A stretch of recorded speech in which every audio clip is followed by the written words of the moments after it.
Mm, Hola y bienvenido. Os damos la bienvenida al segundo seminario sobre accesibilidad cognitiva y educación. Yo soy Raquel Cárcamo. Y yo, Blanca Tejero. Y las dos somos codirectoras del Centro Español de Accesibilidad Cognitiva. Es un centro público que depende del Real Patronato sobre Discapacidad y que gestiona Plena Inclusión España. También nos gusta llamarnos la oficina de lo fácil. Efectivamente, Raquel, y hoy vamos a seguir hablando de accesibilidad cognitiva y educación. Nos vamos a centrar en las leyes españolas y también vamos a conocer el trabajo que hemos hecho los centros asesores del Real Patronato, el CEACOG y muchos otros. Y no hay mejor manera de empezar que por el principio. Así que vamos a dar la bienvenida a Inés de Araoz. Ella ha coordinado la línea de trabajo sobre facilitador judicial en el CEACO y también es asesora jurídica en Plena Inclusión España. Recordamos que si queréis hacer cualquier pregunta la podéis escribir en el espacio de preguntas y respuestas. Inés, es tu turno. Adelante. Hola Raquel, muchas gracias. Muchas gracias a Blanca también, al CEACOG. Y bueno, he traído una pequeña presentación. Voy a compartir pantalla. Espero que no, que no haya problema. Se ve ya, ¿no? Sí. Si tienes que darle a Vale. compartir y Sí, ya está. Gracias, Inés. vale. Nada, vosotras. Bueno, pues nada, como decía antes, muchas gracias por darme la oportunidad de estar aquí. Me han pedido que hable sobre accesibilidad, educación y leyes en España. Entonces voy a hacer, bueno, pues como un muy breve recorrido sobre estas cuestiones, ¿no? Y sobre la relación entre accesibilidad y educación y cómo está plasmado en la legislación española. Bueno, a mí siempre me gusta empezar con esta frase de Ben Lewis, que era relator especial sobre el derecho a la educación y que en 1994 dijo que todos los niños y niñas y jóvenes del mundo, con sus fortalezas y debilidades individuales, con sus esperanzas y expectativas, tienen el derecho a la educación. Y no son los sistemas educativos los que tienen derecho a cierto tipo de niños y niñas. Es por ello que el sistema educativo de un país es el que debe ajustarse para satisfacer las necesidades de todos los niños y niñas y jóvenes, ¿no? Y creo que esta frase, aparte de tener mucho que ver con educación y con educación inclusiva, tiene mucho también que ver con accesibilidad. Primeramente voy a explicar o voy a hablar muy brevemente sobre la Convención sobre Derechos de las Personas con Discapacidad y bueno, el protocolo facultativo que va unido, aprobado al mismo tiempo que la Convención, y después hablaré de cómo estas cuestiones que nos plantea la Convención relacionadas con educación y accesibilidad se han plasmado o están plasmadas o no están plasmadas en la legislación española, pasando muy brevemente por las leyes más importantes, sin tampoco pretender hacer nada exhaustivo, ¿no? Bueno, decir que tanto el derecho a la educación como el derecho a la accesibilidad son lo que se llama en derecho eh, derechos de realización progresiva. Esto significa que son derechos que se supone o se presupone que no va a poder realizarse de un día a otro. Es decir, si nosotros aprobamos un tratado internacional que nos impone, como la Convención, unas obligaciones en materia de educación, ya sabemos que no vamos a poder alcanzar esas condiciones de un día para otro o de un año para otro, ¿no? Sino que van a tenerse que realizar progresivamente en el tiempo. Pero esto de que sean derechos de realización progresiva no significa que no haya que hacer cosas inmediatamente, es decir, no quiere decir que lo podamos dejar o lo podamos posponer en el tiempo de forma indefinida, ¿no?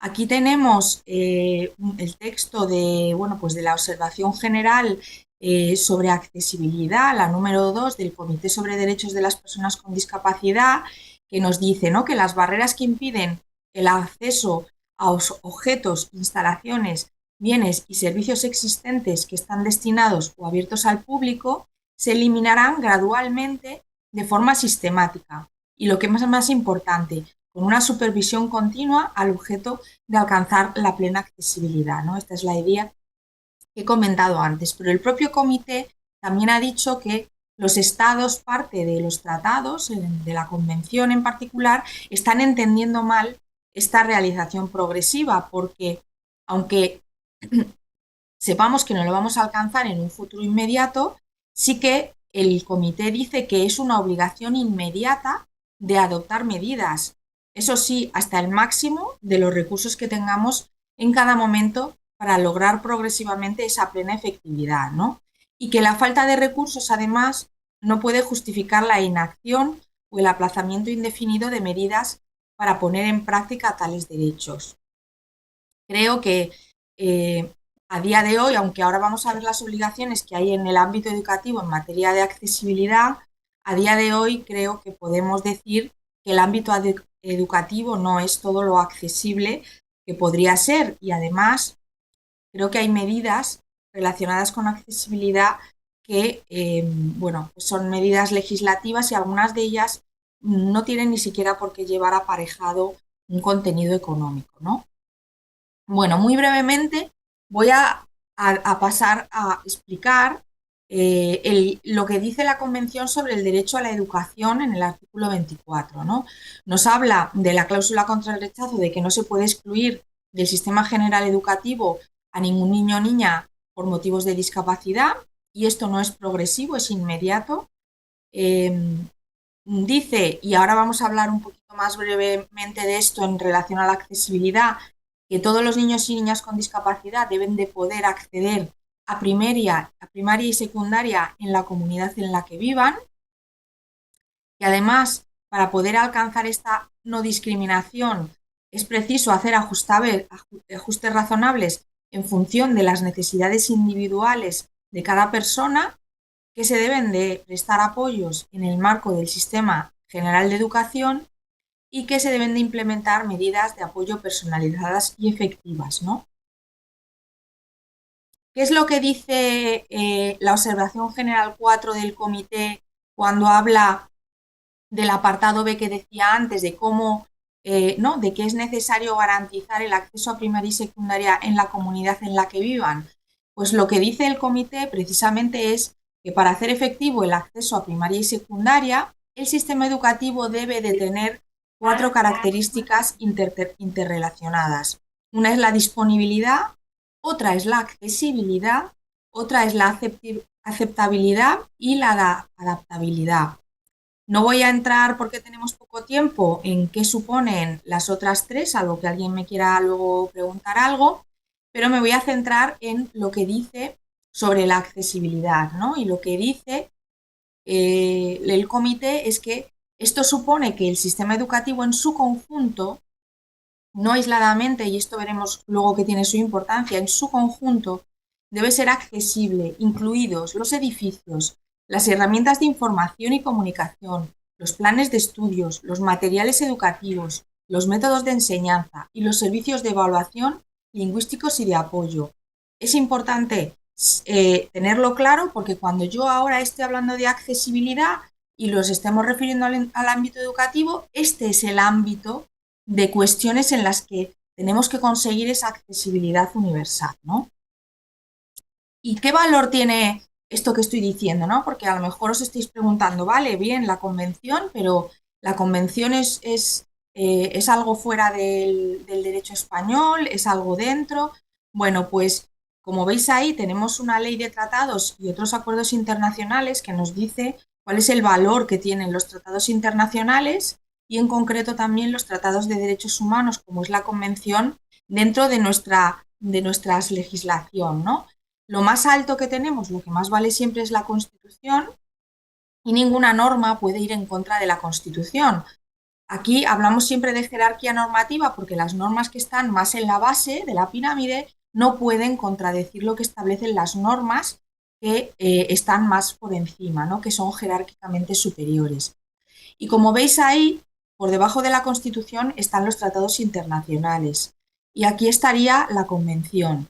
La Ley Orgánica de Educación está por debajo, aunque regula un derecho fundamental y por eso es una ley orgánica, está por debajo de lo que establece la Convención. Y esto es importante tenerlo en cuenta a la hora de procesar o de alguna manera ver, analizar la información que nos van dando los diferentes instrumentos, ¿no? Yo ya os he contado un poco lo que establece la Convención y el Comité y ahora vamos a pasar a lo que es la legislación española, ¿no? ¿Cómo se refleja o no se refleja todo esto en la legislación española? ¿Qué herramientas tenemos dentro de la legislación española, que creo que es lo más interesante, para poder reivindicar la necesidad de medidas relacionadas con la accesibilidad, ¿no?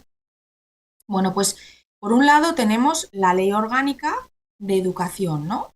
Y la Ley Orgánica de Educación ya en sus principios, en el artículo 1, reconoce como entre los principios la accesibilidad universal a la educación. Bien, cuando examinamos el resto de la Ley Orgánica de Educación en relación a en dónde viene mencionada la accesibilidad y la obligación de accesibilidad, la verdad es que nos encontramos con una realidad un poco, bueno, pues un poco quizá pobre.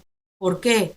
Porque realmente la accesibilidad únicamente viene mencionada explícitamente de acuerdo a las diferentes etapas educativas cuando hablamos de pruebas de acceso. Y ahí sí que habla de que se debe de garantizar la accesibilidad de las pruebas de acceso pues, a bachillerato, a formación profesional, etcétera, ¿no? También para obtener los títulos, para los exámenes, para obtener las titulaciones, pero no habla de accesibilidad pues, en relación a lo que comentaba antes, ¿no?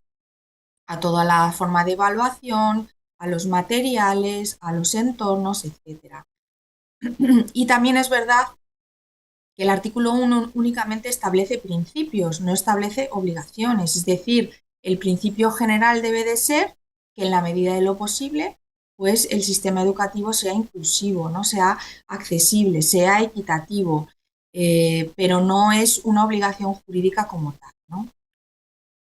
Sí que es importante, en este sentido, irnos no tanto a donde se regula todo lo que es las etapas educativas, sino a este artículo, al artículo 110, que está en el título cuarto, que habla de los centros docentes y que sí que nos habla de accesibilidad. Por un lado, nos dice que los centros educativos existentes deben de reunir las condiciones de accesibilidad establecidas por la legislación vigente, que ahora lo veremos, ¿no?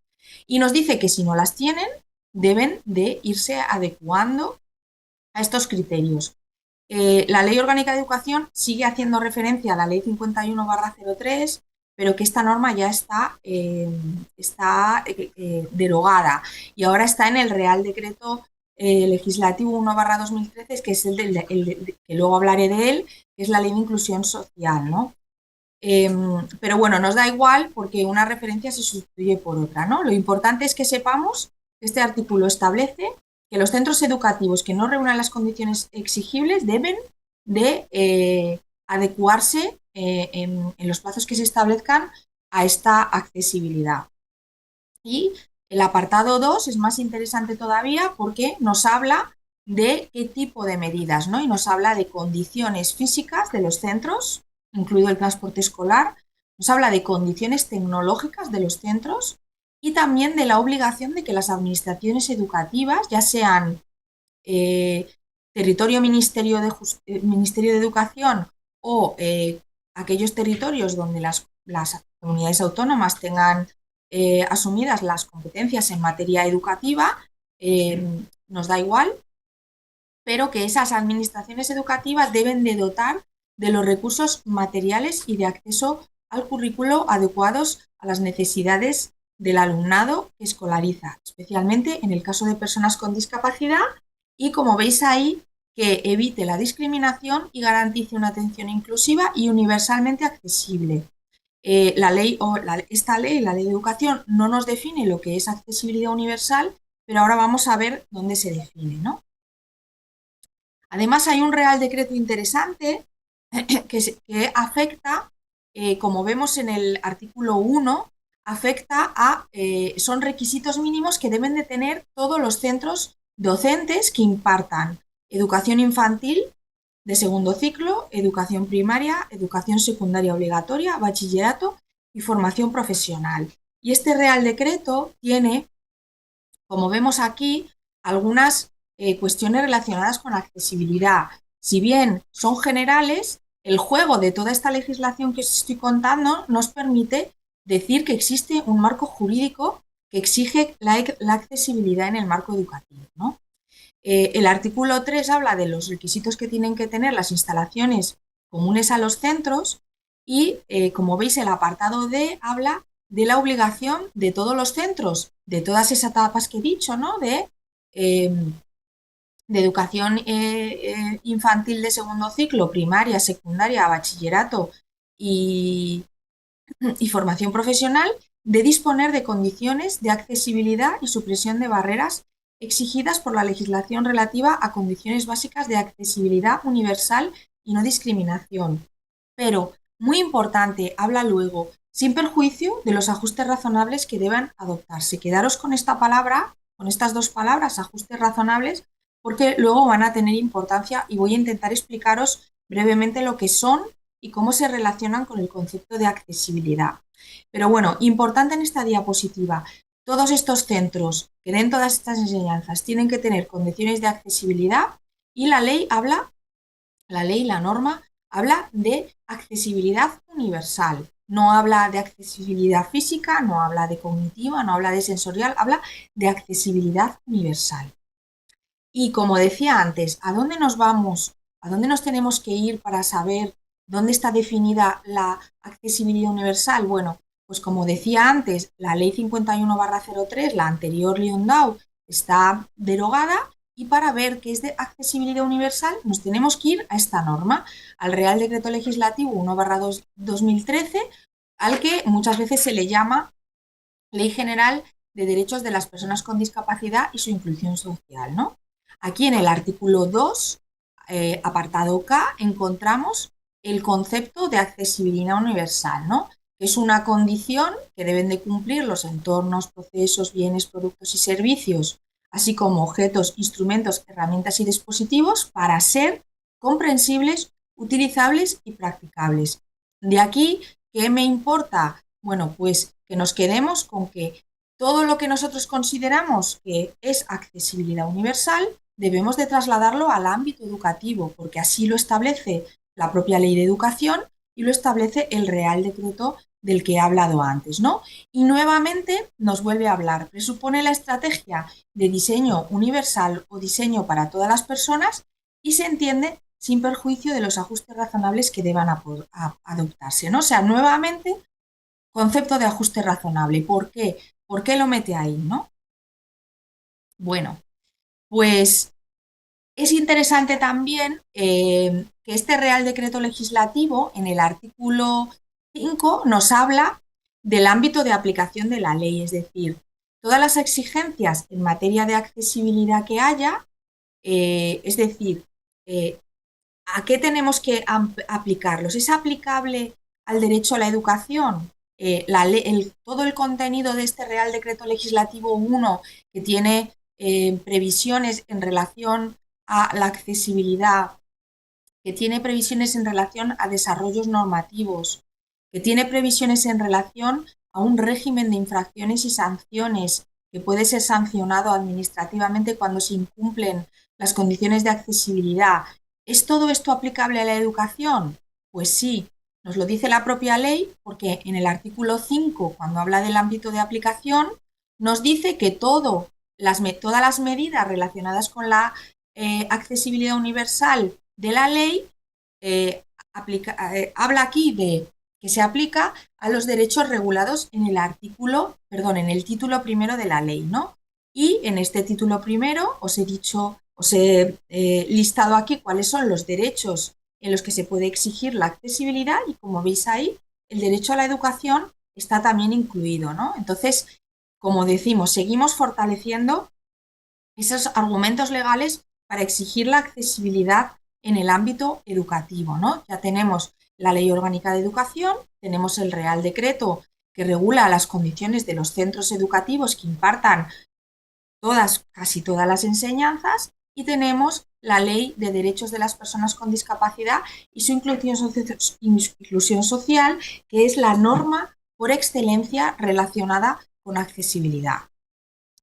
Y ahora, esto es lo que os voy a hablar de leyes. No voy a entrar en nada más, creo que es suficiente, pero sí que voy a meterme muy brevemente en la cuestión de los ajustes razonables. He dicho antes que el derecho a la educación y el derecho a la accesibilidad son obligaciones progresivas, es decir, que se van a ir consiguiendo en el tiempo. De hecho, todos o todas vosotras sabéis o seréis conscientes de que en nuestro entorno no todo es accesible, ¿no? Los espacios físicos no son accesibles, aunque se van realizando mejoras progresivamente. El ámbito educativo no es accesible, eh, y como vemos ahí, la propia ley de derechos de las personas con discapacidad establece unos plazos para hacer desarrollos normativos sobre accesibilidad y para ir cumpliendo esa normativa, ¿no? Entonces, lo que se nos plantea es, bueno, ¿y qué podemos hacer mientras? Si no es accesible, la gente se tiene que quedar sin tener acceso a las cosas, porque lo cierto es que la accesibilidad es un paso previo, es un instrumento previo para poder acceder a otros derechos, como en este caso el educativo, ¿no? Entonces, los ajustes razonables de los que vamos a hablar ahora son una obligación inmediata, y los ajustes razonables es algo que nos permite el ir haciendo las cosas accesibles temporalmente, eh, mientras no se consiguen esas condiciones de accesibilidad universal, ¿no? Aquí tenéis, por ejemplo, ¿no? Existe la obligación legal de proporcionar ajustes razonables mientras los entornos no sean, los entornos y todo ese listado de cosas no sean universalmente accesibles, ¿no? Lo importante quedarnos aquí es que los ajustes razonables son una medida antidiscriminatoria. Y ahora vamos a ver qué significa eso, ¿no? La manera de explicar el ajuste, yo creo más fácil es, pues, ver en esta imagen que veis que, bueno, pues esto, el oso panda y el tejón o lo que sea, tienen el globito, ¿no? Y que el puercoespín dice que le parece genial y que él también quiere el globito. Entonces, a lo que nos obligan los ajustes razonables es a que todos puedan tener el globito y a ser imaginativos y pensar cómo podemos hacer que el puercoespín tenga el globito, ¿no? La solución en este caso es esta, y el concepto de ajuste razonable es que es cualquier modificación y adaptación que sea necesaria y adecuada, que no imponga una carga desproporcionada o indebida cuando se requieran para un caso particular, para garantizar el ejercicio de derechos. Algunas cuestiones. Vamos a analizar en las siguientes diapositivas vamos a ir analizando este concepto, pero me gustaría que viéramos, es para un caso particular, ¿vale? Por tanto, los ajustes razonables exceden la accesibilidad universal. Es decir, podría darse el caso de que tengamos unas condiciones de accesibilidad universal, pero necesitemos un ajuste razonable para una persona concreta, porque tiene una característica singular que precisa un ajuste razonable. ¿Por qué? Porque los ajustes razonables no son solo en el ámbito de la accesibilidad, sino que son aplicables para lograr el ejercicio de cualquier derecho, ¿vale? Como veis ahí, es para garantizar el ejercicio de los derechos, no solo el de accesibilidad. Analizando, ¿no?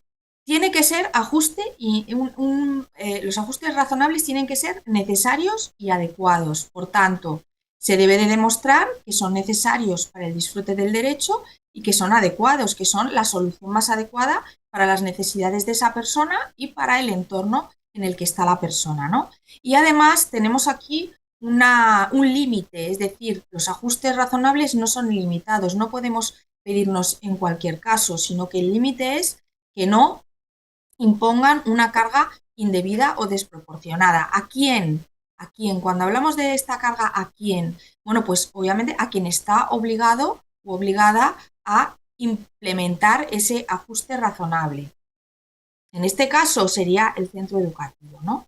Aquí os he traído algunos ejemplos de ajustes razonables en el ámbito educativo, ¿no? Además, como hemos dicho antes, es individualizado. No vamos al principio de categorización. No podemos decir que hay ajustes razonables por categorías de discapacidades, por categoría de deficiencias, ¿no? Sino que tiene que ser lo que se ajuste más a las características individuales de la persona. Pero aquí algunos ejemplos, ¿no? Pues pueden ser cambiar la ubicación del aula, porque, por ejemplo, la persona puede tener dificultades de orientación y, bueno, pues en vez de tener todo el centro señalizado de forma que resulte cognitivo, o sea, cognitivamente accesible, podemos decir que ese aula la colocamos, digamos, lo más cerca posible de la puerta del colegio, ¿no? Para que la persona que tiene esas dificultades de orientación eh, eh, pueda llegar fácilmente a su aula. Pero podría ser que incluso nosotros tuviéramos el centro de acuerdo a los criterios de accesibilidad cognitiva y la persona aún así no pudiera llegar al aula. Y aquí sería donde el ajuste razonable excedería, ¿no? O sea, podemos poner ajustes razonables mientras todavía no tenemos una situación de accesibilidad universal, pero podría darse el caso de que aun teniéndola, aún hay personas que por sus características personales pudieran seguir necesitando un ajuste. Otra opción es pues, ofrecer diferentes formas de comunicación en clase, aumentar los tamaños de la letra, facilitar materiales o impartir asignaturas por señas u ofrecer folletos en formatos alternativos, poner a disposición de los alumnos pues, un compañero o una persona que se encargue de tomar notas o permitirle a lo mejor utilizar una grabadora, permitir que los alumnos utilicen tecnologías auxiliares. O también hay otros ajustes inmateriales, como decía antes, hay cuestiones que no suponen tampoco una carga económica. Podría ser pues permitir que el alumno disponga más tiempo para lo que sea. Generalmente se nos va a ir la mente a pensar en tiempos para la realización de los exámenes, pero podría utilizarse en otros contextos, reducir los niveles de ruido de fondo, si la persona, por ejemplo, puede tener una sensibilidad a la sobrecarga sensorial, utilizar métodos de evaluación alternativos, sustituir un elemento de plan de estudios por una alternativa, etcétera, etcétera. No puede haber un listado tasado de ajustes razonables, sino que dependerá. Y yo creo que aquí es importante la mente abierta y la imaginación. El ajuste razonable, por tanto, características, digamos, más jurídicas, ¿no? No es de realización progresiva, por tanto, lo podemos, debería de ejecutarse desde el momento en el que lo demandamos. Y escudarse en la falta de recursos es una violación del artículo 24 de la Convención, ¿no?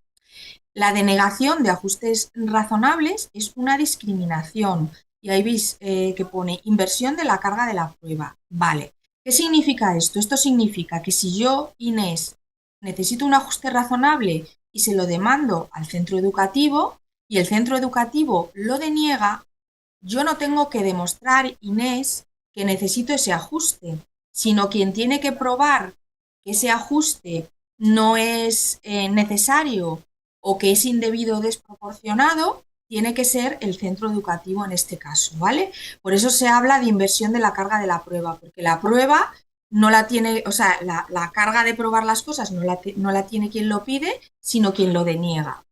Y además, cuando a nosotros nos lo deniegan, no nos lo pueden denegar porque sí, no nos pueden decir, mira, es que yo necesito, yo qué sé, ¿no? Pues lo que hablábamos antes, de una grabadora para grabar la clase y luego, bueno, pues poder estudiar con eso, ¿no? Eh, Quien me lo deniegue tiene que demostrar objetivamente que es indebido, que no es razonable, que es inviable, que no es pertinente, que supone una carga desproporcionada, ¿vale? Y esa denegación debe de fundarse en criterios y análisis objetivos, no debe de ser algo subjetivo, no puede ser lo que opina el profesor, sino que tiene que explicar por qué basándose en cuestiones probadas, con pruebas. Y esto lo dice una sentencia del Tribunal Constitucional, ¿vale? Entonces, es muy importante que cuando nosotros no tengamos condiciones de accesibilidad y pidamos una prueba, lo hagamos, con todas nos lo tienen que hacer con todas las garantías, ¿no? Aquí, como veis, pues lo mismo. Muy importante, el artículo 66 del Real Decreto Legislativo habla de cómo en España se tiene que hacer, los criterios que hay para considerar que algo es desproporcionado o indebido, ¿vale? La propia legislación española ya reconoce el tema de los ajustes razonables y tenemos previsiones normativas. Y luego, bueno, pues el ajuste no tengo por qué pedirlo, la otra persona puede decidir que lo necesito y me lo puede proponer. Debería de ser consensuado entre quien lo tiene que prestar y quien lo tiene que utilizar. Y bueno, pues como decía antes, resolución objetiva. Entonces, las conclusiones que nos llevaríamos de aquí serían que el derecho a la educación inclusiva y el derecho a la accesibilidad están íntimamente relacionados y que sin la accesibilidad posiblemente va a haber un fracaso escolar si la persona necesita condiciones de accesibilidad, que la legislación interna española reconoce la obligación de garantizar la accesibilidad universal en el ámbito educativo, que son derechos progresivos y que mientras no se realicen previamente podemos utilizar el concepto de ajustes razonables para solicitar esas medidas relacionadas con la accesibilidad. Y por mi parte, pues sería un poco todo lo que os quería haber comentado. Espero, bueno, pues que haya sido de utilidad. Gracias. Bueno, muchísimas gracias, Inés. Bueno, hay algunas preguntas que van dirigidas a ti en el chat, pero vamos justiñas de tiempo, entonces te agradeceríamos si te puedes quedar mientras escuchamos las experiencias de los centros asesores del Real Patronato, respondiendo a las que han salido por aquí. Bueno, te piden la presentación, también si puedes volver a compartir la sentencia que nos compartías y alguna cosilla más. Así que bueno, nada, muchísimas gracias, Inés. Te quedas por ahí Vale, gracias. en la parte de preguntas y respuestas. Y ahora vamos a empezar, como decíamos, compartiendo las experiencias de los centros asesores del Real Patronato. Como os comentábamos al principio, el Centro Español de Accesibilidad Cognitiva es un centro asesor del Real Patronato sobre discapacidad, pero también hay muchos otros. Ahora vamos a contar con Carmen Márquez Vázquez. Ella es doctora europea en Ciencias Sociales Aplicadas, es profesora de la Facultad de Formación del Profesorado y Educación de la Universidad Autónoma de Madrid y coordinadora del Centro de Documentación e Investigación sobre Discapacidad. Ella será la encargada de hablarnos del estudio sobre transformación de las escuelas en espacios inclusivos y accesibles. Carmen, bienvenida. Tu turno, muchas gracias. Muchas gracias, Blanca, Raquel. Muchas gracias a Jacob por esta invitación y encontrarnos la oportunidad de mostrar una de los trabajos más significativos que tenemos.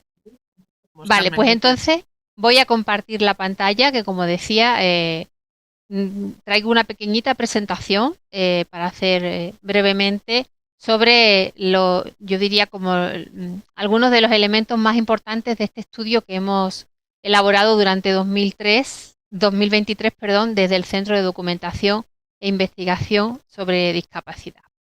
Me gustaba mucho la intervención de mi compañera, de Inés, porque me daba un poco pie a hablar sobre la importancia de las sinergias entre estos dos conceptos, entre inclusión y accesibilidad, ¿no? Para nosotros la inclusión es un concepto que trae consigo, que lleva, por tanto, unida todas las condiciones de accesibilidad que puedan tener nuestras escuelas. Como decía, durante el 2023 hemos elaborado esta investigación que trataba o que tenía como objetivo general identificar las estrategias necesarias para la transformación de los centros escolares en espacios inclusivos y accesibles. Es decir, partíamos de la premisa, creo que es una premisa bastante reconocida y bastante consensuada por toda la comunidad educativa y por toda la comunidad investigadora, de que nuestras escuelas están llamadas a ser inclusivas, pero todavía no lo son. Estamos en ese periodo de tránsito o de transformación de nuestras escuelas. Y desde el CEDIR intentábamos aportar nuestro granito de arena identificando cuáles serían esas estrategias importantes e imprescindibles para la transformación de la educación hacia un modelo mucho más inclusivo. Para eso, en nuestro caso, hemos trabajado con una metodología que nos ha parecido también muy interesante y quizás muy novedosa, y es, hemos trabajado recogiendo la evidencia científica de la propia ciencia. Es decir, consideramos que las políticas en nuestro país, todo tipo de políticas sociales y de políticas educativas en este caso, deben estar inspiradas por los principales hallazgos científicos. La investigación científica debe ser considerada un elemento, yo diría como un elemento guía para las políticas. Y entonces fuimos justamente a la investigación científica, a la investigación que en nuestro país se llama investigación de excelencia, y son los proyectos de investigación competitiva, los I+D+I, para preguntar a los grupos de investigación que habían realizado estas investigaciones en torno al ámbito de la educación inclusiva en los últimos 7 años, desde 2015, para preguntarles cuáles son las estrategias que deben transformar la escuela, cómo deben ser o cómo debe pilotarse la transformación de esta escuela en espacios educativos inclusivos y accesibles. Para eso hemos trabajado analizando los resultados de 28 proyectos que han estado liderados por 26 grupos de investigación de todo el país. Había grupos de investigación de todas las universidades que están presentes en nuestro país y hemos hecho una revisión exhaustiva de cuáles han sido todas las publicaciones generadas. Por una parte, y por otra parte hemos trabajado, como decía, con esos grupos, sentándonos con ellos e intentando aunar todos los resultados. Me gusta matizar esto porque me parece muy importante. Fíjense que estos grupos de investigación, a su vez, han trabajado con infinitas escuelas, infinitas familias, infinitos estudiantes de nuestras escuelas. Es decir, me gustaba verlo o me gusta señalarlo un poco como que los resultados que se han obtenido de este proyecto son el resultado de la colaboración de familias, profesores, profesoras, estudiantes, pero en un volumen, en un número importante y significativo, porque como les decía, son 48 proyectos de investigación científica realizada con rigor, la base de nuestros hallazgos. Este trabajo nos ha posibilitado, por una parte, identificar bien cuáles son las barreras de acceso, las barreras que no permiten estar presentes en los espacios educativos ordinarios a todo el alumnado, cuáles son las barreras de aprendizaje y cuáles son las barreras de participación. Y a la postre, poder facilitar estrategias que sean capaces de eliminar estas barreras y garantizar la educación inclusiva. Entre las conclusiones más importantes de este estudio están, por una parte, hemos constatado que nuestro sistema educativo se encuentra muy alejado del cumplimiento de una educación inclusiva para todos. Como saben ustedes, el requerimiento de una educación inclusiva forma parte de la Convención de los Derechos de las Personas con Discapacidad, forma parte de la Agenda 2030 y es un requerimiento internacional que nadie pone en duda. Sin embargo, nuestro sistema educativo tiene un ordenamiento jurídico, un marco legal que habla de esta inclusión y habla de esta transformación inclusiva de la educación, pero hasta el momento todavía esa transformación no es real, se está quedando puramente en lo formal. También hemos podido poner en evidencia que la investigación debe ser, como decía antes, un eje fundamental que inspire las políticas públicas, que inspire la transformación educativa, porque la investigación no deja de ser la ciencia aplicada posiblemente a la mejora de la calidad de vida y la mejora de las condiciones en las que las personas podemos desenvolvernos. Y por último, hemos podido constatar que los hallazgos de esta investigación científica pueden ser una buena hoja de ruta para transformar las escuelas. En este sentido, nuestra investigación nos ha permitido hacer algunas recomendaciones claves que deben guiar este proceso. El estudio en completo, ¿no? El estudio en su conjunto está disponible en la página, en el catálogo de publicaciones de la página del Centro Español de Documentación e Investigación, y les invito a que lo descarguen, lo consulten y lo puedan leer con más detenimiento. Y el estudio además recoge más recomendaciones de las que yo les voy a presentar hoy aquí. Pero me parecían que estas eran las más elementales, las más esenciales, y como solo me dieron 10 minutitos de presentación, quise ajustarme en eso al tiempo. Así que la primera recomendación que la investigación científica hace a las políticas educativas en nuestro país es comenzar a construir un relato claro del significado de la educación inclusiva. ¿Qué significa? ¿Qué entendemos por educación inclusiva? Porque en esto hemos observado que no existe un consenso para determinadas comunidades, para determinados colectivos, en determinadas políticas, hablan de educación inclusiva como una educación solo dirigida al estudiantado con discapacidad, por ejemplo. Y consideramos que este es un elemento importantísimo, aquí no vamos a decir menos, pero la educación inclusiva hace alusión al conjunto de todo el estudiantado. Y en este sentido, consideramos que tanto la normativa como las políticas deben ajustarse a ese relato conciso y claro de la implicación de la educación inclusiva. En segundo lugar, consideramos, y esto es algo que sí que afecta mucho al alumnado con discapacidad, a todo el alumnado con necesidades de apoyo educativa, una de las prácticas que deben comenzar a transformarse dentro de nuestro sistema educativo son los procesos de evaluación psicopedagógica.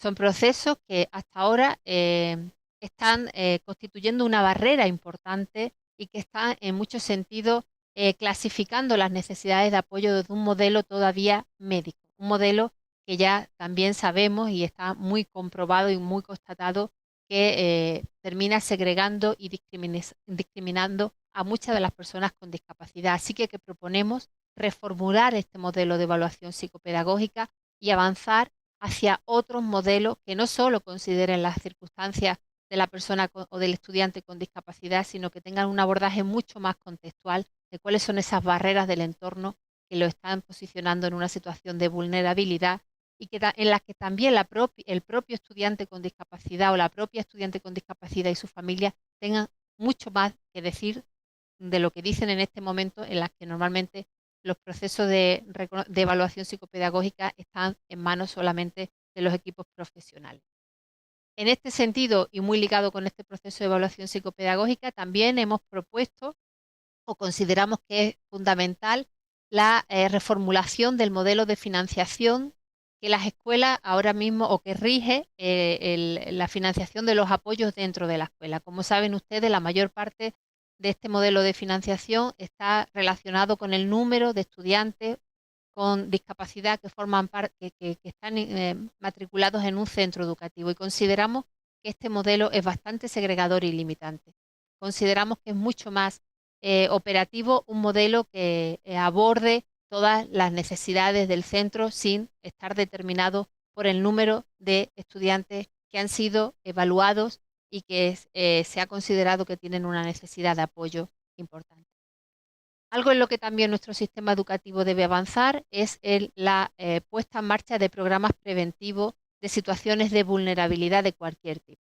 Situaciones, sabemos, también es algo que está muy consolidado, que los procesos de abandono, los procesos de fracaso escolar no son procesos que de pronto surjan, que de manera espontánea se generen, sino que son procesos que se van gestando a lo largo de mucho tiempo, muchas veces en años, y que en algún momento de la vida escolar del alumnado eclosiona. Bueno, bien, la mayor parte de los programas, de las actuaciones que en nuestro sistema educativo se ponen en marcha cuando el alumnado está en riesgo son de carácter paliativo, es decir, necesitan ya estar en situación de riesgo para ser atendidos por estos programas.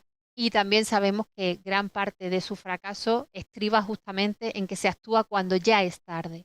Así que consideramos que tendría mucho más sentido trabajar en programas de prevención del fracaso, de prevención de las dificultades, de prevención del asentismo o de prevención del abandono, con ese carácter mucho más, diríamos, como mucho más temprano que cuando ya el proceso es demasiado tarde para actuar sobre él. Algo que indiscutiblemente tiene que comenzar nuestro sistema educativo también a repensar y, bueno, más que a repensar, yo diría que a modificar de manera ineludible es la formación docente. Si algo ha quedado claro también dentro de la investigación científica es que nuestro profesorado no está capacitado para atender la diversidad del aula. El aula es diversa y el profesorado de ordinaria que está en el aula ordinaria normalmente no tiene elementos, instrumentos, conocimientos, habilidades para dar respuesta a todo el alumnado. Y eso fomenta que tenga muchas veces la atención a los estudiantes con necesidades de apoyo educativo tenga que hacerse en un aula especializada por un profesional especializado y no dentro de los espacios comunes. Así que sí que consideramos que el profesorado debe ser capacitado desde la formación inicial, la formación ahora mismo en todas las disciplinas que trabajan dentro de los centros educativos debe reformularse y repensarse para, yo diría que para dar respuesta a esa actuación docente mucho más holística de la que se da ahora. Y también la formación continua, ¿no? El profesorado debe estar siendo o pudiendo capacitarse de manera constante para atender a la diversidad dentro del aula ordinaria. Esto es algo muy importante. Asimismo, también tiene incluso dentro de la misma jornada del profesorado deben habilitarse espacios de coordinación. La coordinación docente se ha puesto de manifiesto que es una estrategia imprescindible para el avance hacia la inclusión, pero muchas veces los propios docentes no tienen espacio dentro de su jornada laboral para que ese trabajo en red, ese trabajo de cooperación, de coordinación entre compañeros y compañeras pueda darse. Así que posiblemente se necesite la reconfiguración de la jornada laboral para dar espacio dentro de su espacio, dentro de su centro, a esta coordinación. Importante también algo que nos parecía muy significativo y es comenzar a entender que los procesos de inclusión no solo deben generarse y apoyarse desde los centros educativos, sino que tienen que ser proyectos comunitarios. El resto de la comunidad también debe estar involucrada y debe estar comprometida con este proceso de inclusión. Es algo así como esa idea de abrir las puertas de la escuela a la comunidad y dejar que la comunidad también aporte, trabaje, colabore en ese proceso de transformación. La escuela tiene mucho que aportar a las comunidades, a los entornos comunitarios y la propia comunidad y todos los recursos que en ella se generan, servicios sanitarios, servicios sociales, movimiento asociativo, padres y madres, todo ese conjunto de recursos comunitarios tienen que estar también apoyando ese proceso de transformación. No se entiende el avance hacia la inclusión cuando ese avance no es también, como digo, dirigido o complementado por la propia comunidad. Y por último, algo muy importante. En nuestro país hay muy poca investigación sobre educación inclusiva. Les he dicho antes que hemos trabajado sobre 48 proyectos, pero 48 proyectos en 7 años, imagínense ustedes, es prácticamente nada. Esto, la falta de investigación, también supone que existe falta de datos reales sobre muchos de los procesos que deberían tutorizarse. Si algo también es importante es entender que para saber en qué momento estamos, para saber si estamos avanzando hacia la inclusión o no, debemos hacer un testeo progresivo, debemos estar evaluando constantemente y la falta de investigación no facilita que esa evaluación continua pueda darse. Así que en ese sentido también reclamamos mucha más inversión pública en todo lo que tiene que ver con la investigación educativa desde un enfoque inclusivo, con no solamente las situaciones o con el conocimiento más amplio de las situaciones que están posibilitando o dificultando que los estudiantes no estén presentes, que no aprendan en igualdad de condiciones y desde luego que después no tengan éxito en sus procesos de escolarización individual. Así que en ese sentido también abordamos por una mayor compromiso con la investigación inclusiva.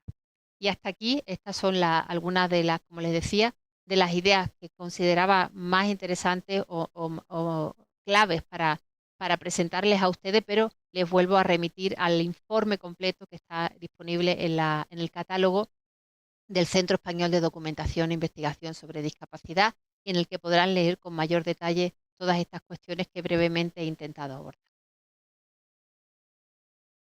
Muchísimas gracias, Carmen.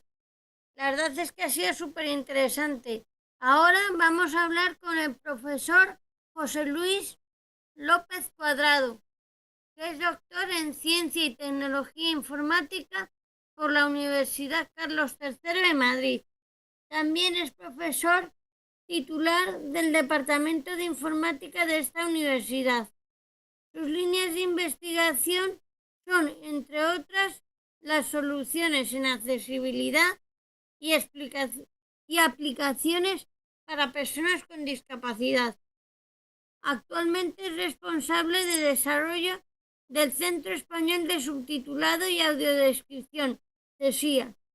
Nos va a hablar del proyecto Access to Class y líneas futuras de trabajo para la accesibilidad cognitiva. Adelante, José Luis. Bueno, buenos días a todos. Muchas gracias.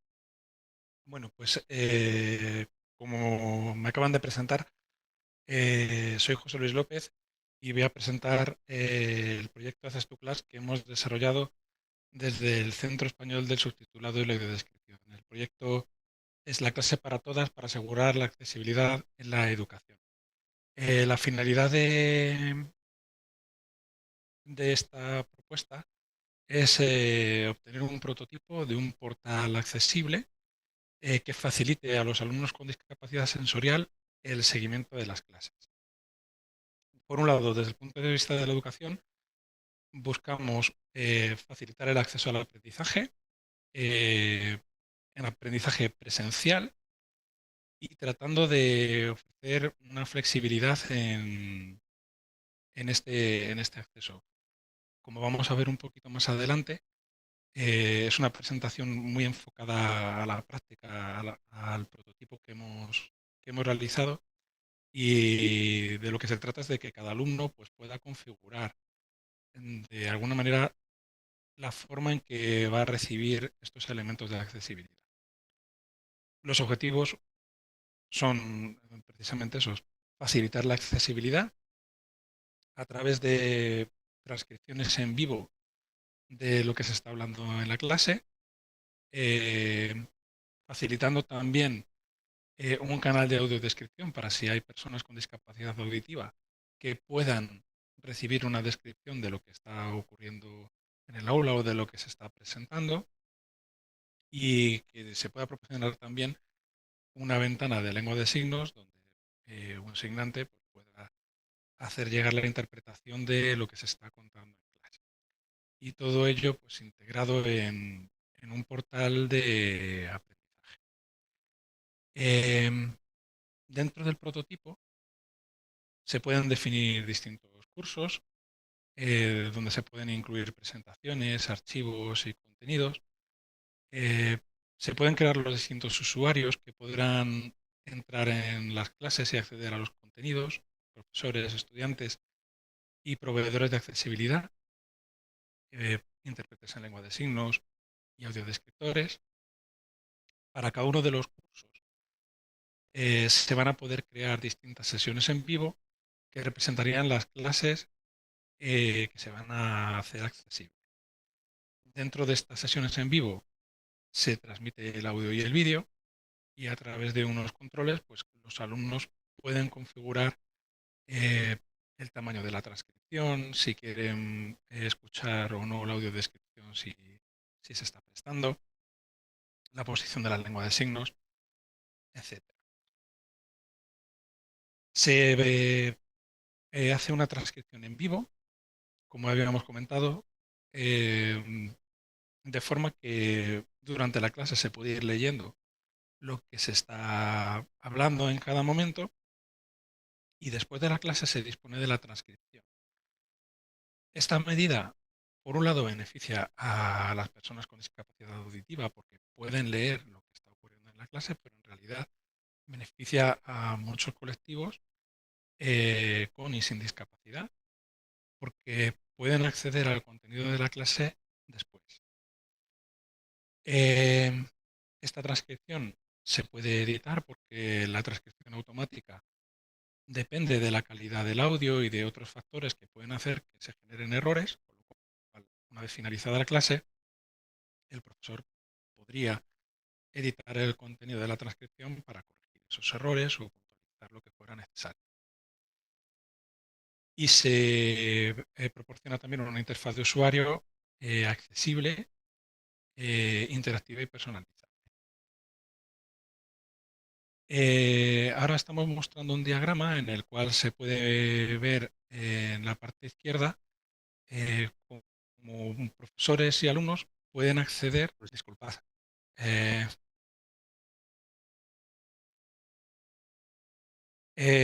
bueno, lo que he estado contando hasta ahora era texto, entonces ahora es donde empiezan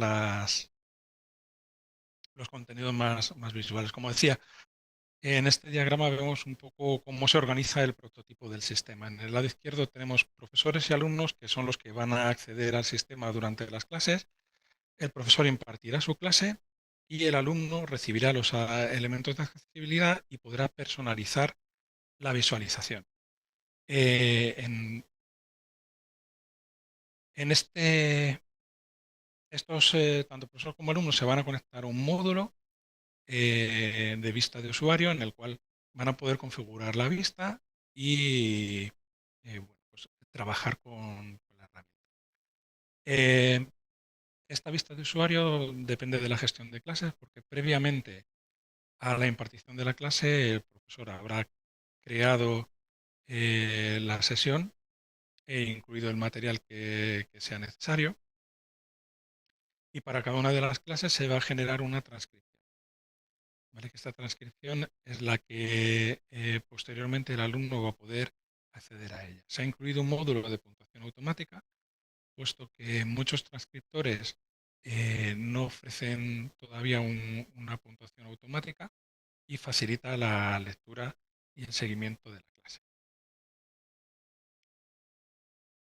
Ahora vamos a mostrar algunas pantallas del sistema. Aquí estamos viendo una pantalla donde se pueden ver las distintas sesiones para una determinada asignatura. En la parte izquierda tenemos un menú con las distintas sesiones que hay disponibles y en la parte derecha, a través de una lista, se ven las distintas sesiones que se han ido creando para distintas pruebas del sistema. Para cada una de las sesiones se puede acceder posteriormente a su contenido. Se pueden definir distintos cursos para un poco organizar la información dentro del prototipo y para cada curso pues, se van generando las distintas sesiones donde se van compartiendo los distintos elementos de accesibilidad. Esto sería una vista de cómo sería una clase. Vemos cómo por un lado se ve la transcripción que se va generando automáticamente. También se puede ver en otra parte de la pantalla la presentación que el profesor está haciendo en cada momento. Hay una ventana donde hay un intérprete de lengua de signos, de forma que los alumnos podrían acceder a la interpretación en lengua de signos, y una vista del profesor, que en este caso es Mario, una persona que está desarrollando el proyecto dentro de CSIA. Esta vista es personalizable. Aquí hay una organización en la que se ven las distintas posibilidades, pero se pueden eliminar los elementos que no sean necesarios, ordenarlos o hacer más grande o más pequeño en función de las necesidades del usuario. Se han realizado pruebas con asociaciones y en clases, tanto en centros educativos de educación secundaria como en la universidad, y ha habido buena acogida por parte de los usuarios y en general perciben las transcripciones como una ayuda. Tanto alumnos con discapacidad auditiva, porque le pueden leer, los alumnos con discapacidad visual han accedido al texto con líneas braille. Los alumnos que participaban en las clases y que no necesariamente tenían discapacidad auditiva o visual, pues también percibían como beneficioso ese texto porque facilitaba el seguimiento de la clase. Y en general, pues estas transcripciones pueden ser utilizadas posteriormente, como comentábamos, para repasar o incluso por personal de apoyo para revisar los contenidos que se han ido realizando. En cuanto a trabajos futuros, nosotros, Centro Español de Subtitulado y la Audiodescripción, se concibió inicialmente accesibilidad auditiva y visual, pero como comentaba, estos resultados benefician a todos. En primer lugar, lo que estamos es continuando con las pruebas del prototipo para buscar puntos de mejora. Y uno de los puntos que se han identificado y donde puede aportar para la accesibilidad cognitiva es el procesado del texto posterior. Una vez que se tiene la transcripción, esta transcripción se puede tratar. Hay técnicas automáticas que permiten el procesamiento automático de los textos. ¿En qué líneas? Bueno, pues por un lado se puede analizar el texto para buscar enriquecerlo buscando contenidos alternativos, información relacionada que ayude a seguir el contenido de la clase. Por otro lado, existen técnicas de resumen automático de texto, por el cual el texto es procesado y se extraen las ideas principales. Entonces, una línea futura de trabajo podría ser, a partir de las transcripciones, incluso de esas transcripciones ya enriquecidas, pues generar un resumen que facilite pues, el repasar o estudiar posteriormente la clase. Y al igual que hay técnicas que permiten el resumen automático, pues hay técnicas que permiten generar de manera automática versiones simplificadas y versiones de lectura fácil, tanto del texto transcrito como del texto enriquecido, como de los propios resúmenes, de forma que pues, puedan facilitar el acceso para todos de esta información. Y nada más, he tratado de ser breve porque tenemos un tiempo limitado. Veo que en el chat están difundiendo la página del proyecto, accestuclasscesia.es, pues donde se puede ver más información acerca del proyecto. Y muchas gracias. Muchas gracias a Y ti, José Luis. Es verdad que vamos muchas líneas de tiempo. Creo que has dado algunas claves de retos futuros, ¿no? Que sobre todo tienen que ver con temas de accesibilidad cognitiva. Y el reto precisamente que hay en la accesibilidad cognitiva es que cuenta con la validación, ¿no? De personas con dificultades de comprensión. Pero bueno, de esa manera, bueno, a partir de esos retos que habéis apuntado, sabéis que el Centro Español de Accesibilidad Cognitiva siempre está abierto para, para que veamos juntos de qué manera podemos seguir apuntando esos retos bueno, apuntarlo también como un objetivo común de ambos centros. por supuesto, Em, Así que bueno, seguimos hablando, como no podía ser de otra manera. Ahora vamos a conocer el trabajo de CENELSE. Para ello gracias. contamos con Mónica Rodríguez Varela. Ella es especialista de lengua de signos española y graduada en información y documentación con máster en servicio de información digital. Trabaja en el Centro de Normalización Lingüística, que es el que le da nombre a esas siglas CNLSE que acabamos de decir. Em, Desde su creación en 2011, vinculada al movimiento asociativo de personas sordas desde hace más de 15 años. Así que, Mónica, ahora es tu turno. Muchas gracias.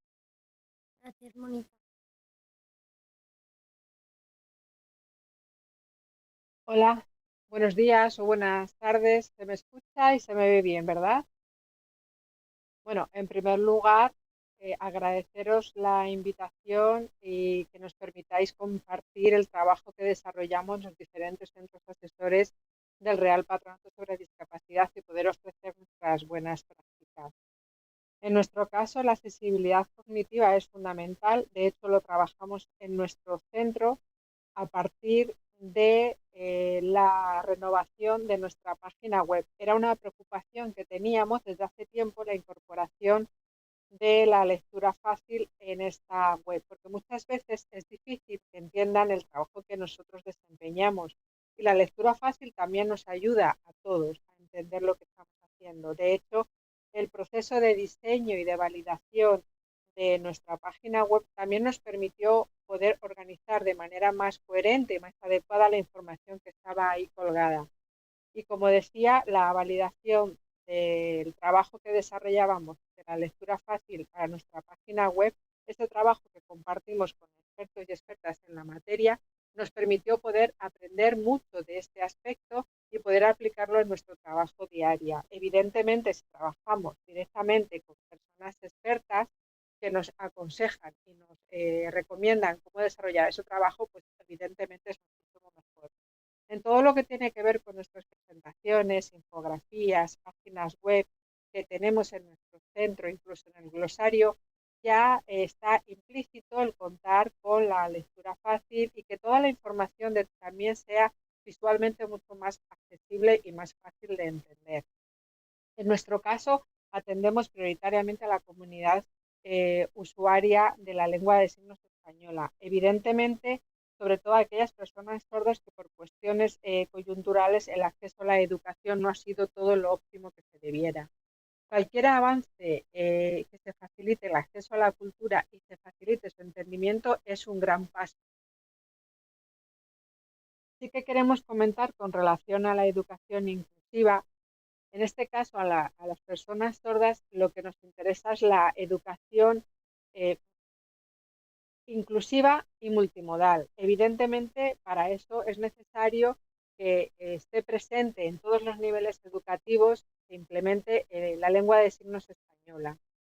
Pero no solamente la lengua de signos como tal, sino también los profesionales que están vinculados a ella, independientemente de que sean personas sordas o personas oyentes, expertas en lengua de signos española. Destacar la figura del especialista en lengua de signos española, modelo cultural e identificativo, modelo de referente para las personas sordas, en este caso para los niños y niñas sordas en etapas tempranas. El intérprete de lengua de signos a partir de secundaria, para que cualquier alumnado sordo pueda adquirir en igualdad de condiciones a las competencias que se le requiere, así como otros profesionales. Evidentemente, queremos destacar que una lengua clara nos ayuda a todos en nuestra vida diaria y en los procesos de traducción e interpretación influye directamente.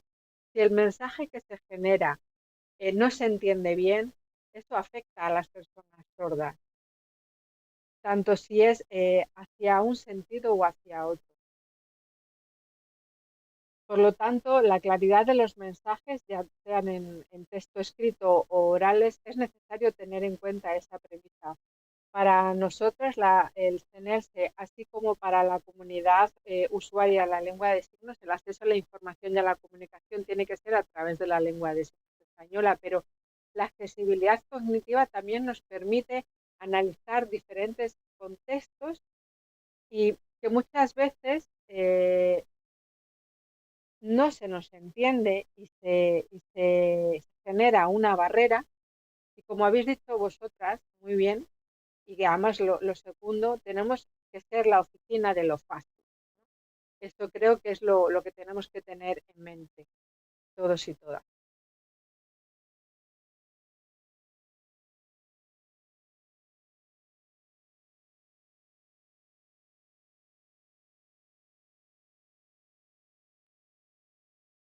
Hola, Mónica. Muchas gracias. Nos estaban diciendo que no se veía y es porque tenían que seleccionar tu pantalla.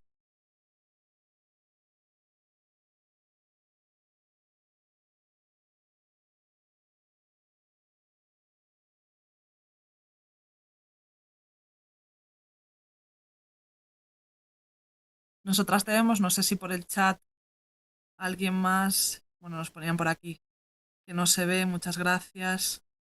Por aquí también nos preguntaban, bueno, esto es más para José Luis, si se podía probar el prototipo. Y por aquí levantan la mano. Bueno, estamos empezando a tener un montón de actividad por el chat y por el cajón de preguntas y respuestas. No sé si queréis comentar algo más o ya podemos dar paso al siguiente bloque de intervención de centros. Mónica, por tu parte ya está.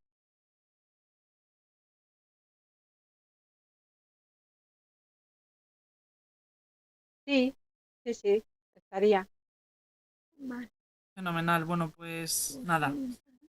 Otra vez reiterar reiterar el agradecimiento. Es un gusto poder contar con un espacio en el que compartir los centros asesores del Real Patronato. Es verdad que de vez en cuando tenemos la oportunidad de juntarnos, pero creo que también era una buena oportunidad para que, bueno, para que entre todas y todos pudiésemos contarles, ¿no?, a la gente que nos está siguiendo y que luego también va a poder ver el seminario grabado, cuál es el trabajo que estamos haciendo en términos de accesibilidad y educación, y sobre todo los retos, ¿no?, que yo creo que pueden marcar un poco el camino que tenemos por delante.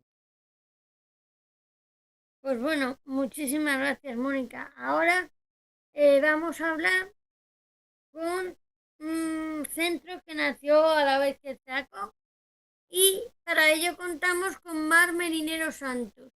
Mar trabaja en investigación y formación en el Centro Español sobre el Trastorno del Espectro del Autismo, y nos va a hablar del trabajo que han realizado desde este centro con relación al alumnado con autismo y el contexto escolar, dándonos algunas claves sobre accesibilidad cognitiva y sensorial.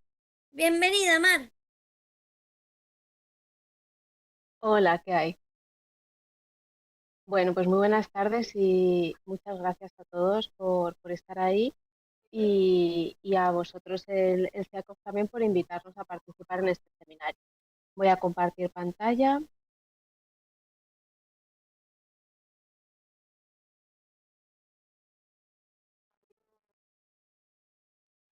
¿Se ve bien? Sí. Sí, dale a presentar y se ve estupendo. Vale, ahora ya, es que no lo había visto en presentación. Genial. Bueno, pues lo que os comentaba, nos vamos a hablar un poquito sobre accesibilidad cognitiva en la educación y el alumnado con autismo. Primero un poco, pues cómo es ese contexto escolar para el alumnado con autismo, y después algunas claves sobre lo que llevamos en este poquito tiempo, como hemos comentado Raquel, que lleva de vida el Centro Español en Trastorno del Espectro del Autismo y lo relacionado con accesibilidad cognitiva y sensorial. Bueno, en relación al alumnado con autismo, el contexto escolar presenta pues una serie de barreras y desafíos en cuanto a la comprensión. Estas barreras están relacionadas pues con la comunicación y supone una barrera a veces para comprender el lenguaje, y no solo el lenguaje, sino a veces todo el entorno educativo. En cuanto a la flexibilidad del comportamiento y el pensamiento, ya que muchas veces los intereses pueden estar muy focalizados o pueden tener pocos intereses. Y otra parte tiene que ver con el procesamiento sensorial, que para algunas personas con autismo puede ser distinto, y también el contexto escolar puede suponer una barrera en este sentido, que requiere algunas adaptaciones, ajustes en la accesibilidad.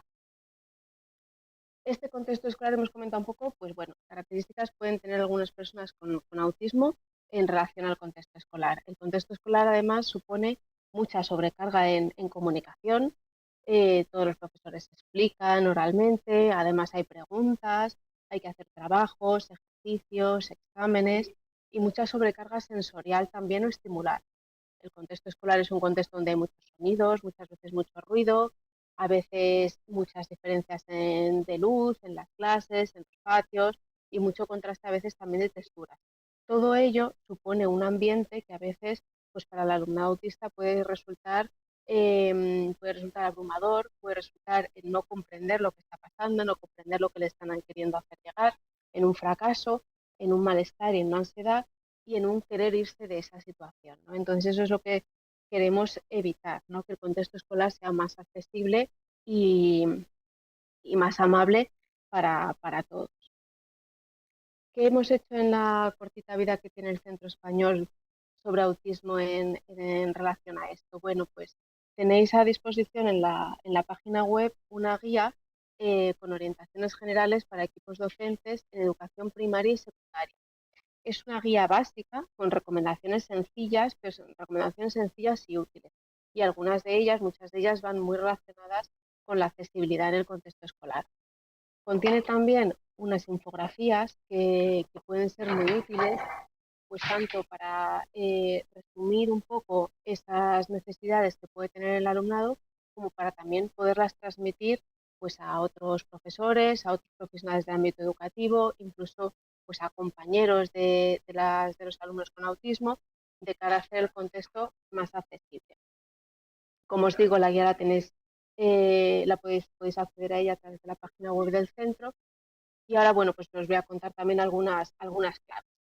Esta guía también se convirtió en una formación que ahora mismo está cerrada porque ya se impartió, pero bueno, que puede volver a abrirse. Os avisaríamos por nuestras redes si se volviese a abrir, en la que también se hablaba sobre estas orientaciones generales para equipos docentes en primaria y secundaria. Participaron unas 100 personas más o menos y la verdad es que tuvo muy buena acogida. ¿Qué recoge tanto la guía como la formación? ¿Qué claves podemos comentar en cuanto a la accesibilidad cognitiva? Pues bueno, pues cómo adaptar los contenidos, por ejemplo, los contenidos que los alumnos tienen que aprender y las explicaciones. En cuanto a los contenidos, pues vamos a hacerlos mucho más accesibles si los relacionamos con puntos de interés del alumno. Si explicamos también, nos introducimos claves visuales en esos contenidos que faciliten un poco esa comprensión de lo que queremos decir y también que extraigan los conceptos clave que queremos hacer llegar a los alumnos.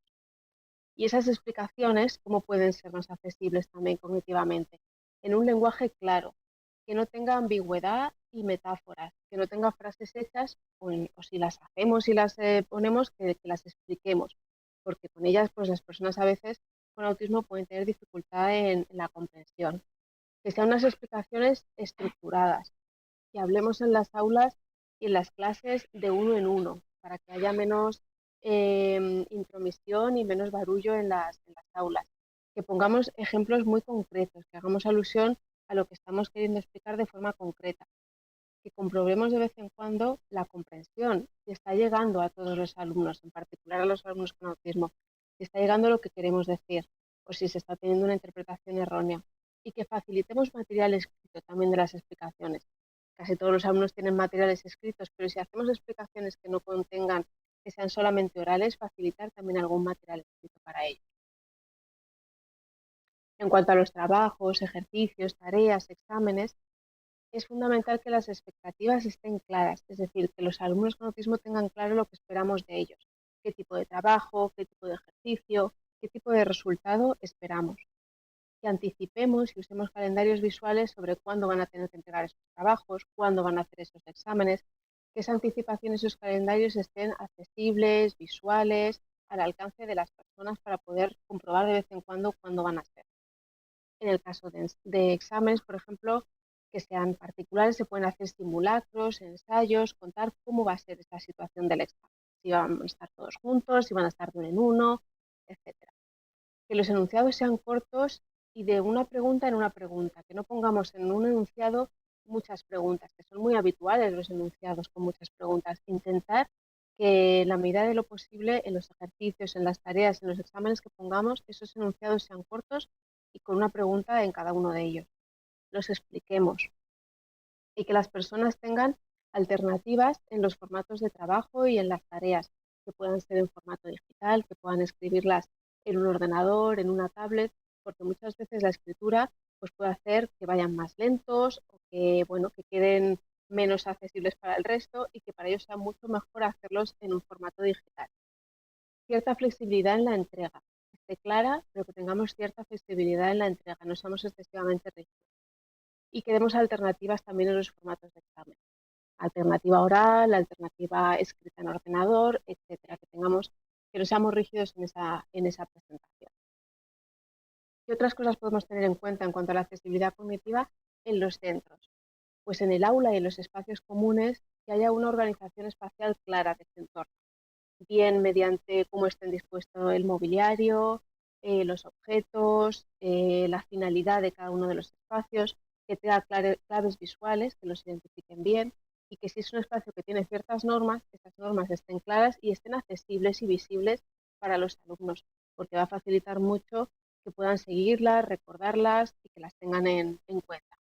En cuanto a circulares, noticias, protocolos, igualmente que estén en un lenguaje claro, que estén apoyadas por claves visuales y que también estén en un lugar accesible para ello. Por ejemplo, lo voy a comentar un poquito más adelante, si hay un protocolo de qué hacer para pedir ayuda, qué hacer si me encuentro mal, si veo que me están tratando de una forma que no considero adecuada, cuál es el protocolo que tengo que seguir y dónde está, cómo lo puedo ver, ¿no? Que está accesible. Y en cuanto a momentos de transición, de etapa, de clase de colegio, etcétera, pues anticipar esa situación a los alumnos, dejar muy claros cuándo les van a ser esos pasos y qué se espera del alumno en esos momentos, en esos pasos y en esa transición. Como os comentaba al principio, también para los alumnos con autismo puede haber muchas cuestiones en cuanto a la accesibilidad sensorial. Los contextos escolares pueden ser contextos ruidosos, donde haya muchos ruidos y sonidos. Está bien que habilitemos lugares seguros, espacios que son ruidosos, como el patio, el comedor, etcétera, donde el alumno pueda estar más tranquilo y más a gusto.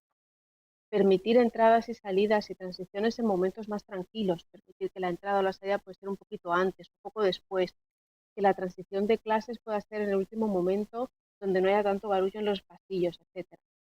Permitir el uso de canceladores de ruido si la persona los necesita. En cuanto a la iluminación, siempre es mejor la iluminación natural, evitar la iluminación artificial. Si es necesaria, pues que la persona esté lejos de reflejos que puedan molestarle y evitar luces con parpadeos. Muchas veces los fluorescentes parpadean, evitar esos fluorescentes y quitarlos. También en cuanto a la temperatura, hay personas que pueden ser muy sensibles, entonces permitir a la persona quitarse o ponerse ropa, aunque no nos parezca muy normal para el ámbito, para el momento del año en el que estemos, pero la persona si tiene esa sensación puede llevarle a encontrarse muy a disgusto y que le distorsione mucho su atención en el aula, por ejemplo. Elegir lugares ventilados o resguardados, dependiendo un poco de la accesibilidad de la persona. En cuanto a la textura, el cual a veces también puede ser, pues bueno, molesto para algunas personas. Permitir un vestuario cómodo, que pueda ser un poco flexible si el colegio utiliza uniforme. Ajustes también en cuanto a las comidas para algunos alimentos, platos, cubiertos incluso. O bueno, pues todos necesitamos una alimentación variada, pero que ajustes en la presentación de ese alimento. Si no lo aguanto en puré, pues ya lo comeré cuando esté sólido, etcétera. Permitir cierta adaptación en esas texturas. Bueno, pues esto es un poco lo que os quería comentar en cuanto a qué contienen esta guía y qué ha contenido esta formación que hemos llevado a cabo en cuanto a accesibilidad. Y en cuanto a lo que estamos ahora, pues ahora estamos en marcha en una elaboración de un informe y una guía sobre el acoso escolar y la figura del coordinador de bienestar y protección. Y bueno, pues también hay algunas consideraciones en cuanto a cómo hacer los protocolos y los canales accesibles y qué pautas, por ejemplo, podemos introducir en la formación de la comunidad educativa y de la figura del coordinador en cuanto al alumnado con autismo. También os recomiendo cuando esté a vuestro alcance, que estamos, pues próximamente estará en YouTube, en el canal de YouTube del Centro Autismo, unas entrevistas que hemos realizado sobre educación, también sobre empleo, y en concreto la de Pete Warming, que es un divulgador autista y habla precisamente sobre su experiencia en el contexto escolar, siendo una persona con autismo, tanto como alumno como profesor, que también ha sido. Y bueno, pues yo creo que es muy ilustrativa de cómo facilitar este contexto a las personas con autismo. Y bueno, pues nada, esto es un poco, sabe que teníamos poquito tiempo. Lo que yo os quería comentar en cuanto a lo que hemos hecho hasta ahora en el Centro Español sobre Trastorno del Espectro del Autismo, que sabéis que es un centro asesor también del Real Patronato, que está gestionado por la Confederación Autismo España y que nos encontramos físicamente en Madrid y podéis también acceder a través de la página web. Muchísimas gracias a CEACOG por invitarnos y a todos vosotros por estar ahí escuchando. Gracias a ti, Mar, ha sido muy interesante. ¿Y ahora qué centro nos toca? Bueno, Raquel, pues vamos ya con la última experiencia de la mañana. Sabemos que nos vamos a pasar unos minutitos, pero os pedimos por favor que os quedéis al otro lado de la pantalla para escuchar lo que os tenemos que contar ahora. Vamos a hablar del CEACOG, que es nuestro centro, el Centro Español de Accesibilidad Cognitiva.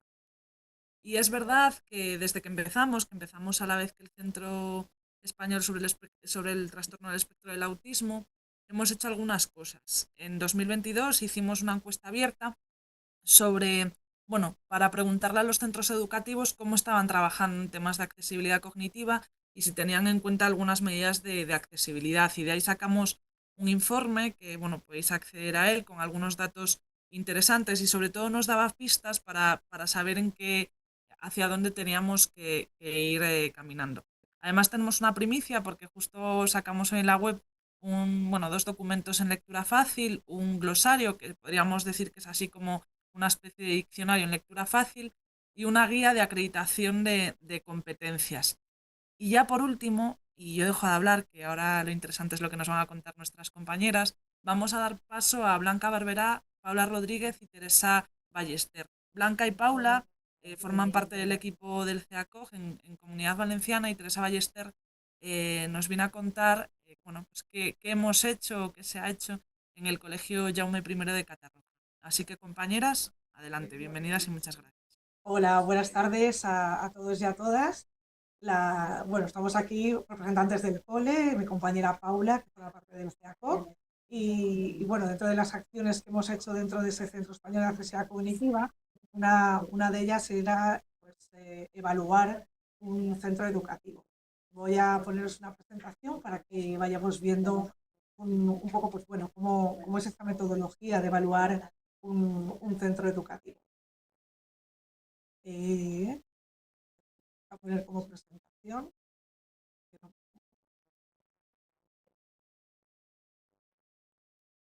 Ay, ahora es lo típico que en las pruebas todo sale fenomenal.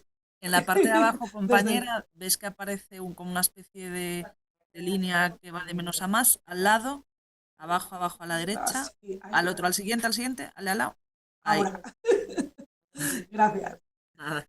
Bueno, pues vamos a contaros un poco, entre todas las acciones que hicimos, lo que es la evaluación de la accesibilidad cognitiva de un entorno, ¿no? de un espacio, concretamente de un centro educativo. Hacer accesible a nivel cognitivo un entorno es más que hacer documentos en lectura fácil, es más que señalizar, es un montón de cosas, como también nos ha comentado Mar, ¿no? la compañera anterior. Nosotros nos vamos a centrar en lo que es la señalización de ese centro, de ese colegio, para como algo pionero, ¿no? Lo que queremos es que haya sido una prueba piloto de señalizar un centro educativo y que nos sirva para replicar en otros centros educativos. El equipo del CEACOG en Comunidad Valenciana está formado por 3 personas con discapacidad intelectual, que son las personas evaluadoras y validadoras, entre las que está mi compañera Paula, que luego nos contará la experiencia, y 2 personas profesionales que formamos el CEACOG. Desde el CEACOG nos encarga, ¿no? O vemos la posibilidad de evaluar la accesibilidad cognitiva en un centro educativo. Y elegimos y les proponemos al Colegio de Educación Primaria Jaume I el Conqueridor, pues el evaluar este centro educativo. ¿Por qué el Jaume I el Conqueridor en Catarroja? Bueno, sobre todo por su implicación, por su interés en llevar a cabo esta accesibilidad cognitiva y bueno, porque habíamos formado a todo el profesorado en lo que era la accesibilidad cognitiva y en cómo implementar medidas en un centro educativo. El centro son 3 edificios y tiene más de 400 alumnos y alumnas. Como tenemos aquí a Teresa y Bea, que son 2 de las profesoras implicadas en todo este proyecto, pues yo les doy la palabra a ellas, que nos cuentan un poco pues, la experiencia y el porqué, su interés en participar con el CEACOG en la evaluación del centro. Así que, Teresa, cuando quieras. Bueno, hola, no sé si me escucháis bien. ¿Sí? Bueno, nosotros estamos encantados de participar en este proyecto porque nuestro camino empezó hace bastante tiempo cuando nos formamos como comunidad de aprendizaje y por lo que comentaba antes una compañera vuestra, pues en ese caso la comunidad está muy implicada y participa en la inclusión del alumnado. Entonces la palabra inclusión para nosotros está desde hace más de 10 años formando parte del cole. Y el problema que hemos encontrado, como supongo que todas vosotras a lo largo de más de 10 años que llevamos, es un poco, aparte del tiempo para conseguir poder adaptar la accesibilidad de los alumnos, pues también era la parte económica. Y empezamos con un proyecto de la Consellería que nos aprobaron. Y desde ese momento empezamos un poco a empezar la señalización del cole. Y aparte de esa señalización creamos una comisión que se llamaba Escuela Visual también, que se encargaba un poco de de adaptar todos los materiales, crear horarios visuales, cualquier tipo de material para hacer accesible, pensando mucho en un alumnado que teníamos TEA, que es un poco el que nos hizo empezar un poco esta aventura. Y cuando estábamos en ese camino de formación, de señalización, de lectura fácil, pues nos encontramos con Blanca y nos valoraron nuestra señalización, que nosotros pensábamos que estaba maravillosamente puesta, porque claro, habíamos hecho lo que buenamente podíamos con nuestra formación y nuestra experiencia, pero vino el equipo del CEACO, nos dijo que estaba todo mal. Bueno, no, todo no. Tampoco tanto, tampoco tanto. Y bueno, y tuvimos el privilegio de que nos eligieran como colegio, y aparte de que hemos tenido ahora, que nos están haciendo el colon nuevo a nivel de obras, pues el toque final va a ser conseguir esta señalización que, bueno, como dice ella, esperamos ser pioneros en ese sentido y que, bueno, y que esto sea el principio de un camino que vamos a continuar, pero bueno, a tope. Gracias Teresa. Pues bueno, el por qué elegimos el centro es por su implicación sobre todo y porque ya estaban trabajando.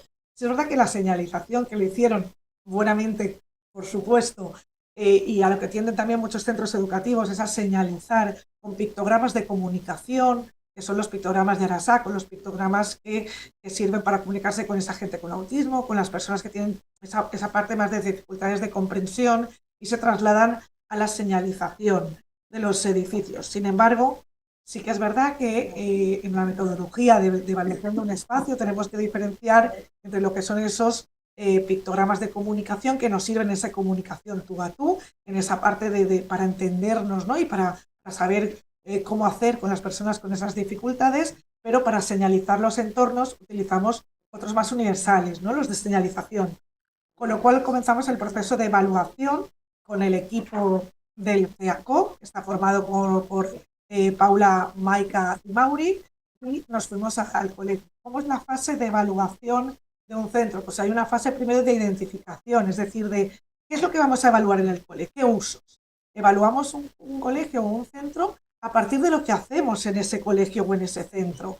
No se trata de poner pictogramas o señales en las puertas, sino en un proceso desde que yo estoy cerca de ese entorno hasta que consigo hacer lo que voy a hacer en ese entorno, es que no rompamos esa cadena de accesibilidad cognitiva, comprendamos qué hacer en todo momento hasta llegar al objetivo final. Con lo cual los usos que íbamos a evaluar y que evaluamos en el Colegio Jaume I el Conqueridor de Catarroja, pues es identificar la zona exterior, identificar los accesos, orientarse y desplazarse por las instalaciones, usar cada uno de los edificios del centro educativo, es decir, que yo me sepa desplazar dentro de cada edificio para encontrar lo que busco y llegar a ese lugar, a esa aula o a ese despacho que busco, y la parte de seguridad y emergencias de cómo salir del centro, ¿no? Y cómo lograr entrar, salir y hacer lo que quiero hacer en ese centro. Esos son los usos que analizamos. Para hacer esos usos, las figuras principales son los evaluadores de espacios, es decir, ¿quién nos va a decir mejor si sabe moverse de forma autónoma o no por un espacio y encontrar lo que buscamos? Esas personas que tienen dificultades de comprensión. Por lo tanto, son las 3 personas evaluadoras con las que hacemos esa visita in situ al espacio y con la que vamos viendo y analizando si encontramos los lugares, si faltan señales, si entendemos las señales que hay. Y esto nos lo cuenta Paula, nos lo cuenta mi compañera Paula, que es una de las personas evaluadoras con la que visitamos el colegio. Así que, Paula, cuéntanos un poco y cuenta a la gente que está en este seminario cómo se hace esa evaluación, esa visita de un espacio. Lo que hacemos es que primero ahí fuimos al colegio de Catarroja y buscamos la puerta de entrada. Y nos costó un montón encontrar la puerta de entrada, porque había un montón de puertas. No sabíamos por qué puerta teníamos que entrar. Y luego faltaba también el cartel de atención al público. Y pues eso, pues que tomamos nota de todo lo de las sillas del colegio. Y luego ya entramos al colegio, vimos todo el patio, vimos todas las aulas, los baños, lo vimos todo en el colegio. Y primero vimos el ascensor, vimos recepción, vimos, pues eso, pues Y si Paula, estaba bien localizado todo, no, y faltaba muchísima accesibilidad. claro, porque aunque había señales, algunas nos costaba entenderlas, ¿no? Sobre todo era la parte de, al haber tres puertas, no sabíamos realmente cuál era la puerta principal por la que teníamos que entrar o cuál era la puerta para vehículos, ¿verdad? Y eso nos pasa en muchos centros educativos, ¿no, Paula? Y había pictogramas, pero no estaban de todo claros, todos. Los pictogramas eran pictogramas de comunicación, en algunos lugares, como hemos dicho, que sí que es verdad que en centros educativos o en centros de educación especial son los que se han utilizado, pero teníamos que cambiarlos por esa parte de señalización. Gracias, Hicimos Paula. fotos, Exacto. luego Hay- lo pasamos todo al ordenador. Exacto. Se hacen fotos, durante esa visita se hacen fotos, se hacen vídeos y luego con todo ese material nos reunimos, ¿verdad, Paula? Y contestamos los esos que he puesto antes. ¿Los qué? Los usos. Ah, Contestamos. los usos, exacto. Evaluamos los usos. Muy bien. Pues ese es el segundo paso de la metodología, es decir, visitar el espacio. Gracias, Paula. Visitar el espacio, sacar toda la información, hacer fotos, para luego elaborar un informe que entregamos al colegio, ¿no? En el que vemos dónde están esas dificultades en cuanto a la accesibilidad cognitiva y cuál es nuestra propuesta de mejora, ¿vale? Las propuestas de mejora te lo dicen también las propias personas evaluadoras, porque ellas son las que se encuentran con esas dificultades. Entonces, es que no sé hacia dónde ir, bueno, pues entonces, ¿qué hace falta poner, Paula? Pues en ese momento que no sabemos dónde ir, posiblemente haga falta un cartel, una flecha que nos diga hacia dónde está el aula que buscamos. Con lo cual, en ese informe lo que hacemos es, bueno, pues aplicar dónde deberían ir esas señales, ¿no? Y donde un directorio a la subida de las escaleras, que nos diga lo que hay en cada piso, hacia dónde están las aulas que busco, dónde están los despachos, ¿no? O cuál es el recorrido de la salida de emergencia una vez suena que tenemos que salir, ¿no? Con todo ello y con ese informe, ya hablamos con una empresa de comunicación, de diseño gráfico, que es quien nos ha creado toda la señalización del centro. Las personas evaluadoras son las que nos dicen si entienden o no esos pictogramas de señalización, porque sí que es verdad que hay un banco de pictogramas, Plena Inclusión y el CEACODE tiene un banco de pictogramas de señalización donde podemos descargar esos pictogramas de centros educativos que han pasado un proceso de validación que supone que se coteje si se entiende el referente, si se entiende el concepto, con una muestra grande de personas. Cuando pasa ese proceso, consideramos que esos pictogramas ya son reconocibles, ¿no? Y a partir de ahí, pues creamos toda esta señalización, teniendo en cuenta colores que nos sirvan para identificar cada uno de los edificios de los que tiene el colegio, ¿no? Lo que son servicios más centrales o compartidos, como pueden ser la sala de mestres o el despacho de menjador, en este caso en valenciano, porque otra de las cosas que teníamos es que la señalización fuera en valenciano por estar en Comunidad Valenciana y porque el centro, bueno, es el lenguaje que utiliza para la comunicación mayoritaria, ¿no? Así que creamos toda esa serie de señales, de planos fáciles de entender, de pictogramas que en este momento se están colocando en el centro y que han sido validados también a nivel de comprensión por el equipo de personas que forman parte del CEACO, de personas con discapacidad, ¿no? La mejor señalización es la que incluye esa parte de pictograma, palabra o texto fácil de entender y la señalización, ¿no? Y la flecha de hacia dónde voy.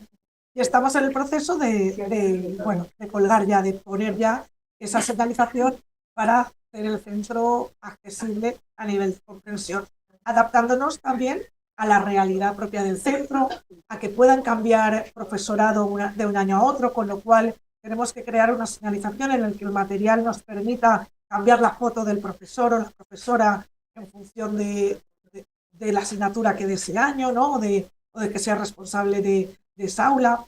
Y eso ha sido, pues, pues lo que nos hemos encontrado con la señalización del colegio, que ha sido una experiencia pues muy chula también.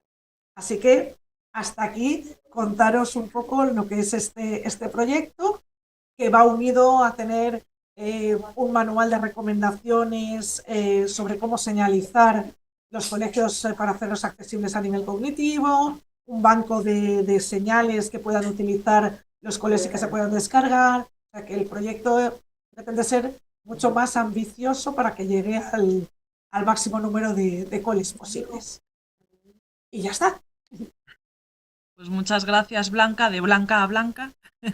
Efectivamente, como decía mi compañera, pues finalmente el centro tiene vocación de transferir el conocimiento, de compartirlo. Entonces, en cuanto ya cortemos ese lacito y hayamos implementado todas las medidas, que por tiempo ya os decimos que va a ser muy pronto, lo vamos a compartir, así como bueno, pues los resultados, ¿no? Esas guías o esas pautas que nos pueden ayudar también bueno, pues a otros centros educativos, otros equipos de accesibilidad cognitiva, a hacer esas implementaciones y generar espacios que sean más fáciles de entender para todas las personas.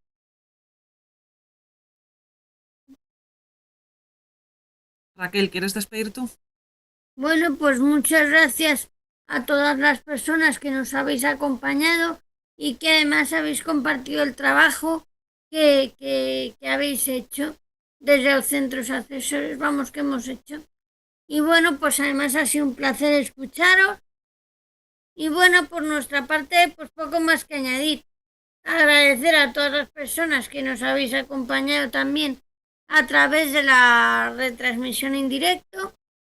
Y además un último anuncio, que los 2 seminarios y la crónica que ha hecho nuestra compañera Olga estarán en nuestra página web. Y además, bueno, pues por nuestra página web podéis poneros en contacto con nosotros y bueno, pues nos seguimos viendo y seguimos en contacto. Felices fiestas. Felices fiestas. Muchas gracias.